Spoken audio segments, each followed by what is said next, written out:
Saudara, mari kita membaca dalam 2 Petrus 1 ayat 3 sampai 7.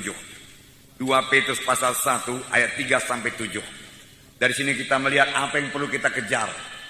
Bahkan firman Tuhan berkata kita harus mengejarnya dengan bersungguh-sungguh. Tidak dengan separuh-separuh hati, tapi dengan bersungguh-sungguh kita mengejar maksud Tuhan ini supaya jadi kepada kita. Karena kuasa ilahinya telah menganugerahkan kepada kita segala sesuatu yang berguna untuk hidup yang saleh oleh pengenalan kita akan Dia yang telah memanggil kita oleh kuasanya yang mulia dan ajaib. Dengan jalan itu Ia telah menganugerahkan kepada kita janji-janji yang berharga dan yang sangat besar, supaya olehnya kamu boleh mengambil bahagian dalam kodrat ilahi dan luput dari hawa nafsu duniawi yang membinasakan dunia.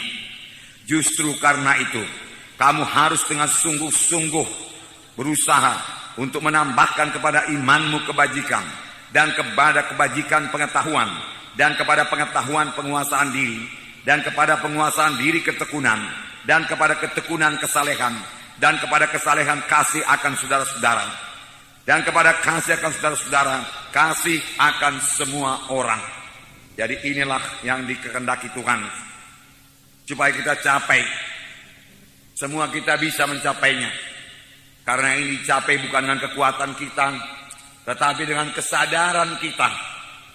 Lalu dengan bersungguh-sungguh kita mohon kepada Tuhan. Di sini dikatakan, justru karena itu kamu harus dengan sungguh-sungguh berusaha. Sungguh-sungguh berusaha. Sungguh-sungguh berusaha. Semua kita harus sungguh-sungguh berusaha secara rohani untuk bertumbuh dalam Tuhan.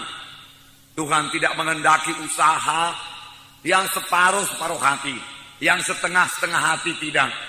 Tetapi Tuhan minta kita supaya kita semua bersungguh-sungguh berusaha untuk bertumbuh dalam Tuhan, untuk mencapai apa yang dikatakan Tuhan tadi, supaya bertambah-tambah dalam iman, bersungguh-sungguh berusaha supaya iman kita itu bertambah lagi dengan kebajikan atau kebaikan. Kita harus bersungguh-sungguh berusaha. Jadi ada bahagian kita. Kita yang bersungguh-sungguh berusaha untuk mencapai hal-hal tersebut. Bukan otomatis saja itu jadi kepada kita.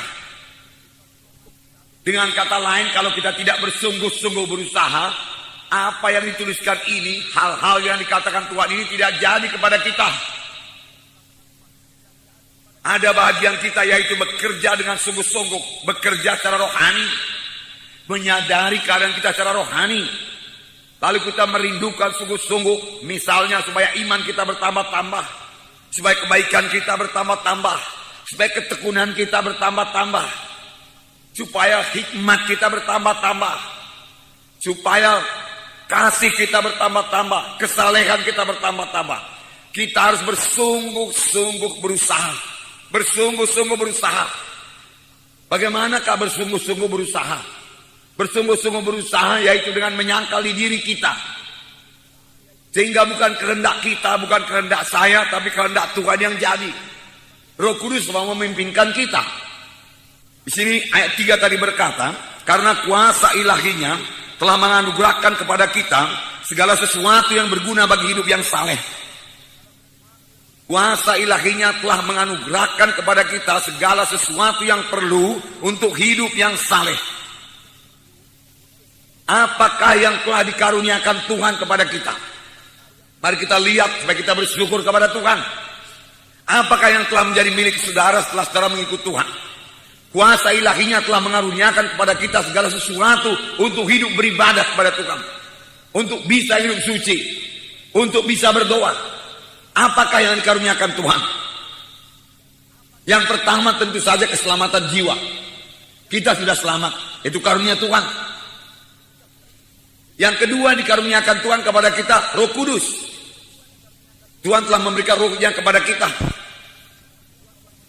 Tuhan berkata, aku memberikan kepadamu penolong yang lain yang akan menyertai kamu selama-lamanya. Seorang penolong yang lain yang akan menyertai kamu selama-lamanya, yaitu Roh kebenaran. Dunia tidak dapat menerima Dia sebab dunia tidak melihat dia dan tidak mengenal dia. Tetapi kamu mengenal dia, sebab ia menyertai kamu dan akan diam dalam kamu. Dunia tidak mengenal dia, tetapi kamu mengenal dia. Semua kita kenal Roh Kudus. Semua kita sadar akan Roh Kudus kalau kita mau menyadarinya. Semua kita bisa bersekutu dengan Roh Kudus setiap saat kalau kita rindu bersekutu dengan dia. Semua kita bisa berkata-kata dengan Roh Kudus karena Roh Kudus dalam kita. Kalau saudara minta, kalau saudara mulai berkata-kata dengan Roh Kudus, penolong, dia akan memimpin kamu pada segala kebenaran. Jadi kita mengetahui kebenaran karena Roh Kudus mengajari kita. Inilah yang dikaruniakan Tuhan kepada kita. Sekaligus Roh Kudus akan mengurapi kita luar biasa. Kemudian apa lagi yang diberikan Tuhan kepada kita, dikaruniakan Tuhan kepada kita? Firman Tuhan yang berkuasa. Sudah diberikan Tuhan kepada kita. Firman Tuhan tidak kehilangan kuasanya. Jadi baik Roh Kudus itu berkuasa, sangat berkuasa. Firman Tuhan sangat berkuasa. Bahkan firman Tuhan punya kuasa untuk menciptakan. Tuhan berkata, jadilah terang. Dia ucapkan firman Tuhan lalu jadi. Dan sampai sekarang kuasa firman Tuhan itu tidak berubah. Firman Tuhan berkuasa mengubahkan saudara. Dalam Yeremia 23:29, bukankah firmanku seperti api, demikianlah firman Tuhan, dan seperti palu yang menghancurkan bukit batu. Sekali lagi, bukankah firmanku seperti api, demikianlah firman Tuhan, dan seperti palu yang menghancurkan bukit batu. Firman Tuhan seperti api.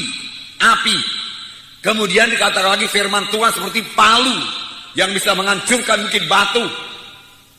Apakah maksudnya ini?